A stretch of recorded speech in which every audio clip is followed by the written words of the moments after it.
다속 유영모의 생명의 말씀 다속 강의 제33강 산다는 것은 새롭게 되는 것이다. 산다는 것은 새롭게 되는 것이다. 두 번째 시간으로 무저항투쟁, 무저항투쟁이라는 제목으로 말씀드리겠습니다. 두 번째, 무저항투쟁. 주 우리 하느님, 주님의 이름이 온 땅에서 어찌 그리 위엄이 넘치는지요. 저 하늘 높이까지 주님의 위엄 가득합니다. 온 땅의 모든 사람과 만물이 주라는 생각에 의지하려고 합니다. 그런 자리가 있다면 곧 주의 자리입니다. 주라는 것은 우리 동양에서 임자라는 말과 같습니다. 세계 인류에게는 다 이러한 생각이 있습니다. 즉 우리 머리 위에 추대할 만한 사람이 있습니다. 그런데 이 세상에는 그런 것을 부인하는 사람들도 있습니다. 그런 사람들은 성인이 있긴 어디 있고 부처가 어디 있느냐고 의심하며 성령이라는 게 있을 리 없다고 주장을 합니다. 또한 그런 게 있으면 이런 세상이 되겠느냐고 반문하는 사람들도 있습니다. 그런 사람들은 육에서 말하는 비성인을 들이대며 성인이 무슨 소리냐, 무상이다, 우리 머리 위에는 아무도 없다 라고 합니다. 그러나 사람은 그저 머리를 하늘에 두는 것이 아닙니다. 머리를 숙이고 다녀도 자꾸 끄집어 당기는 것이 하늘에 있습니다. 성인이 무엇이냐 하면 mon에 빠지고 미끄러지려는 자기에게서 더러운 것을 자꾸 쳐버리고 깨끗해져 보자는 사람이 아니겠습니까? 거룩해 보자는 이가 성인이 아니겠습니까? 위에서 내려오는 어를 자꾸 생각하여 이어가고 윗자리와 같이 거룩해 보자는 것이 성인의 태도가 아니겠습니까? 무상이라고 말하는 사람들이나 내 위에 누가 있으려 하는 사람들은 지각 없기가 마치 철없는 아이 같습니다. 자기 머리가 가장 위인 줄 알고 일을 저지르니 하는 일마다 못된 짓이 될 수밖에 없습니다. 그런 점에서 보면 우리 백성 대부분이 머리가 없는 것 같습니다. 머리가 없으니까 중구난방의 일밖에 볼 수 없고 그 정도밖에 일을 하지 못합니다. 주 우리 하나님하고 부르짖음은 급박한 느낌일 것입니다.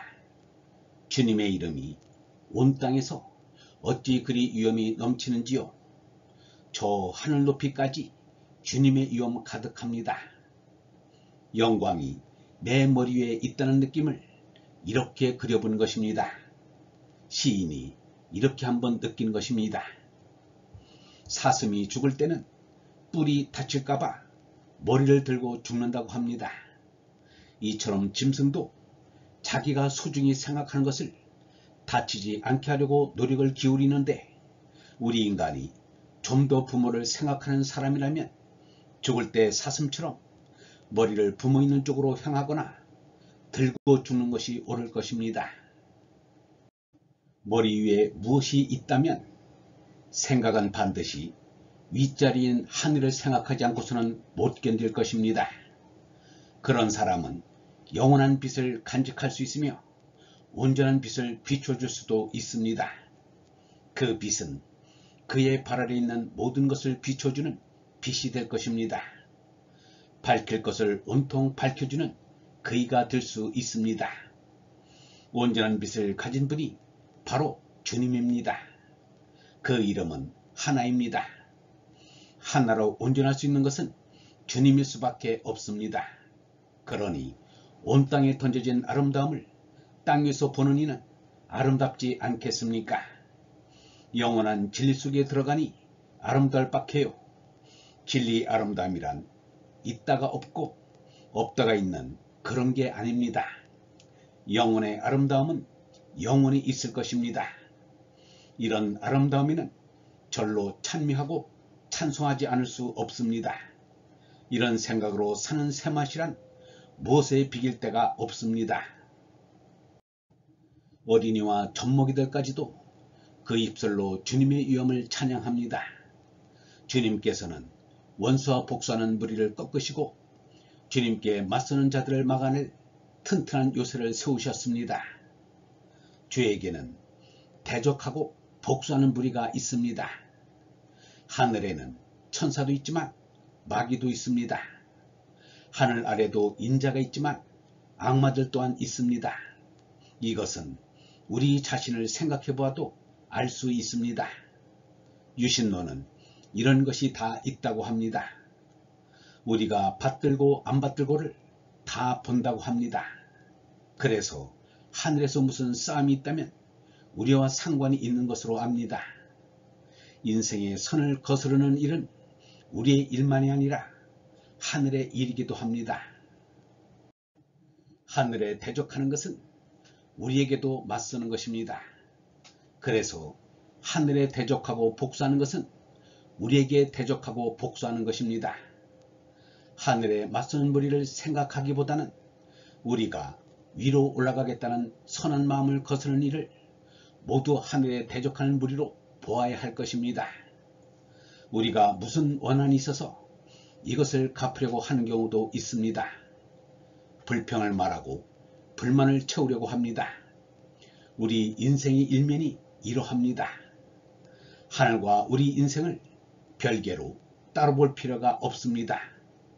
하늘의 싸움이 상관없다고 하지만 우리는 먼저 우리 자신이 하늘과 통하는 하나라는 것을 느껴야 합니다. 어린이와 젖먹이로 하여금 주님의 위엄을 찬양하게 하고 원수와 복수하는 무리를 끊는다는 대목은 마태복음의 장면과 연결됩니다. 주님께서는 어린 아이들과 젖먹이들의 입에서 찬양이 나오게 하셨다. 성전뜰에서 예수를 향해 호산나를 외치는 아이들을 보고 화를 내는 사람들에게 예수가 대답한 말입니다. 아이들의 입에서 나오는 말은 온전하다는 것을 밝힌 구절이라 하겠습니다. 주님의 위엄을 찬양합니다의 히브리어 번역은 찬미를 온전히 하다는 뜻으로 되어 있다고 합니다. 아이들의 입에서 절로 나오는 말은 성령의 말, 하느님의 말씀입니다. 그대로 찬미입니다. 예나 지금이나 마찬가지입니다. 어린이의 입에서 나오는 동요 같은 것은 특히 찬송이라 할 수 있습니다. 아무것도 모르는 우리나라 백성은 아이들입니다. 아주 악한 사람이 몇 사람이나 되겠습니까? 이 몇 사람 안 되는 악한 사람이 어린아이 같은 우리 동포를 못살게 합니다. 우리 동포가 비공식으로 하는 한숨 섞인 말이나 우연히 나오는 말도 다 성령이 시킨 말이고 하느님의 말입니다. 이런 소리가 몇 사람 안 되는 악인을 잠잠하게 만들 때가 필연코 오리라고 봅니다. 지방에서는 학교나 다니고 뭘 좀 안다는 자가 어쩌다가 무슨 권력을 잡으면 좋아라 하면서 백성을 못살게 구는 일이 있는데 언필칭 대통령이 시켜서 하는 일이라고 합니다. 서울에서는 내 집에 내가 심은 나무를 베는데도 대통령이 나무를 베지 말라고 했는데 왜 나무를 베느냐고 합니다. 그러니 지방은 어떻겠습니까? 지방 사람들이 사람 대하기를 아주 싫어하고 무슨 벼슬이 있는 사람이라면 경이원지하는 게 당연합니다. 대통령이라는 소리가 나오면 무슨 큰 힘이라도 눌리는 것 같아서 잘 만나보려고 하지도 않습니다. 사정이 이러하니 우리 동포의 입에서 한숨 섞인 소리가 저절로 나올 것입니다. 그 소리는 애원이기도 합니다. 아이들 같은 소리이지만 찬미 소리가 되기도 합니다. 악을 악으로 대적해서는 안 됩니다.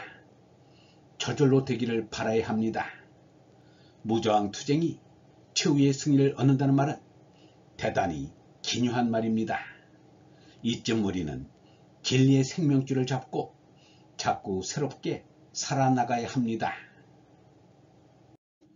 영성신학원 다석아카데미의 하늘소리였습니다.